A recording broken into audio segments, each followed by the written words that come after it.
Welcome to our final study on the time of the Judges and the book of Ruth. We'll be finishing Ruth chapter 4 today. I just wanted to encourage you, if you have some questions about things in the Bible that you'd be interested in hearing about, or things you'd like to study further, whether it's topics or a particular book or a particular character in the Bible, whatever it might be, if you'll mention that in the comments or shoot us an email or go over to our Facebook page and mention that to us, whatever the case may be, we will be glad to take a look at that and share that with you.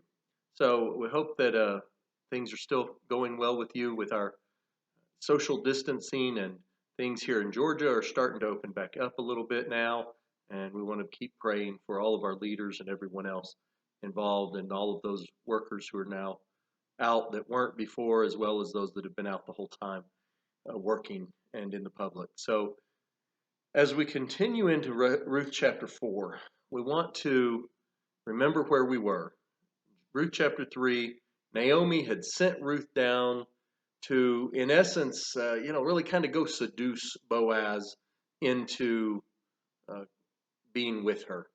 Now, whether Ruth actually followed through with Naomi's plan there or not, and certainly whether Boaz took advantage of that situation, certainly doesn't seem to be the case.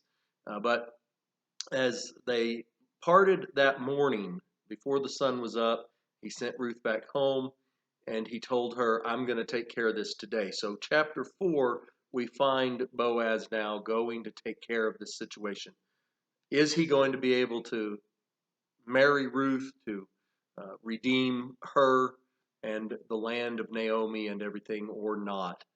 Because he said there is someone else closer, a relative closer to you than me, that would have the right first. So we find him now up at the city gate, and he sat down there and he's waiting, and the Redeemer that was closer than him that he had mentioned to Ruth comes along. And so Boaz says to him, come over here and sit down with me. Let's talk, my friend. And so they do. They sit down to talk. Now, we never know this man's name. We don't ever find out who he was.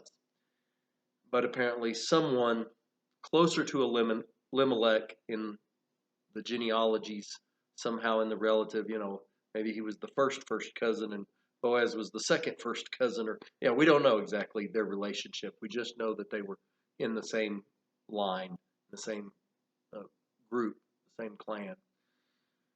So he takes 10 of the men of the city, so the elders of that city, and he says, here, sit down here. He needs some witnesses. So then he says to this Redeemer, Naomi's come back from Moab, and she's selling the land that belonged to our relative Elimelech. And I thought I'd tell you about it and tell you, here, we got these witnesses sitting here. Buy it if you're going to buy it. If you want to redeem that land, you redeem it. If you're not going to, then tell me and I'll do it.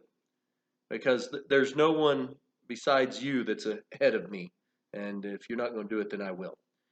So the guy says, hey, I'll redeem it. I want some more land. Land's great, right? So he says, I will redeem it.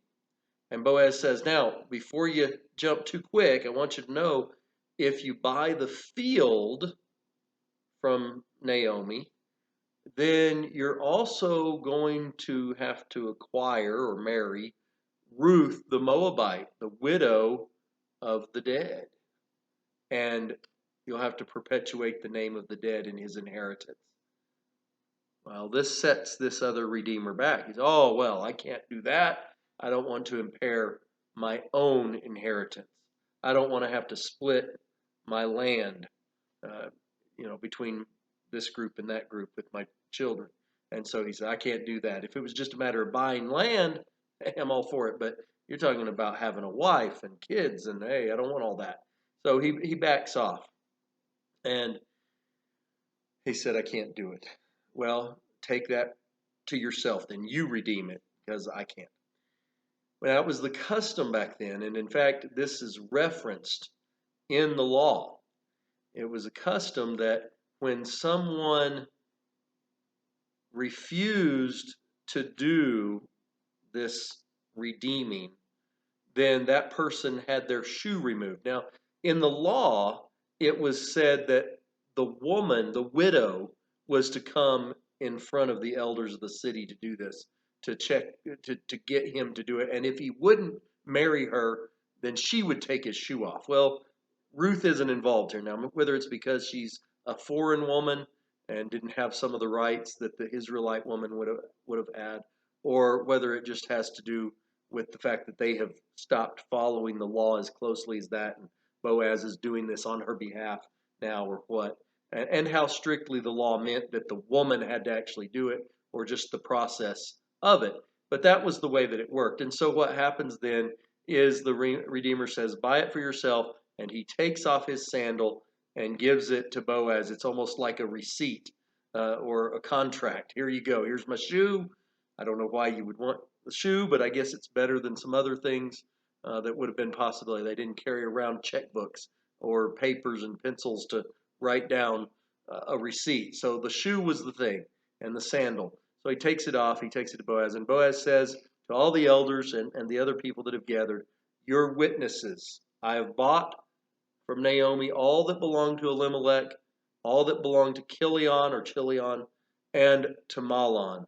Also, Ruth the Moabitess, the widow of Mahlon. And I think I may have said that she was the wife of Chilion, or the widow of Chilion or Kilion before. But Ruth is the widow of Mahlon, it tells us here. So I may have to go back and see if I got that wrong in some of the other videos. And gave her to the wrong son, may have done that. But she is the widow of Mahlon, and he is now buying, in a sense, buying her to be his wife. She's going to be his wife now. He's buying this land for inheritance to the child that he will give her, will receive the inheritance of this land that Naomi had from Elimelech, and so forth. So all the people said, we are witnesses of this. May the Lord make this woman who is coming into your house like Rachel and Leah, who together built up the houses of Israel. May you act worthily in Ephrathah and be renowned in Bethlehem. And may your house be like the house of Perez, whom Tamar bore to Judah. Remember, these people are of the tribe of Judah, so they're looking back to the beginnings of their tribe, and because of the offspring that the Lord will give you by this young woman. And so they're giving all sorts of blessings to him because he's doing the right thing here. He's taking care of the elderly widow. He's also taking care of the younger widow. He's providing a home for them, providing food for them. He's going to provide now offspring to the deceased and land, an inheritance that they will receive. And so a wonderful thing that he's doing. And they're blessing him and blessing her as well, hoping that it turns out well, that they have a good marriage and everything. So Boaz takes Ruth, and she becomes his wife, and he goes in, and the Lord gave her conception, and she bears a son. And the women say to Naomi, blessed is the Lord who has not left you this day without a redeemer. Remember, Naomi, all along, she's been kind of down on the way the Lord has treated her. But the women are reminding her, the Lord has not left you. The Lord has provided a redeemer, and may his name be renowned in Israel. Now you've got a grandson that you can call your own. And he shall be a restorer of life and a nourisher of you in your old age. Your daughter-in-law who loves you, who is more to you than 7 sons, has given birth to him. And so Naomi takes the child, lays him in her lap, and becomes his nurse maid. So, you know how grandmas love those grandbabies. And I'm sure she loved this one all the way to her dying day. And the women of the neighborhood gave him a name, saying, a son has been born to Naomi. And they named him Obed. And so Boaz and Ruth didn't even get to name the kid. The whole neighborhood comes together and said, hey, this is Naomi's son, to replace the 2 that she had lost. This is hers. And so Obed was the father of Jesse, the father of King David. And these are the generations of Perez. It closes out. Perez fathered Hezron. Hezron fathered Ram. Ram fathered Amminadab. Amminadab fathered Nahshon. Nahshon fathered Salmon. Salmon fathered Boaz.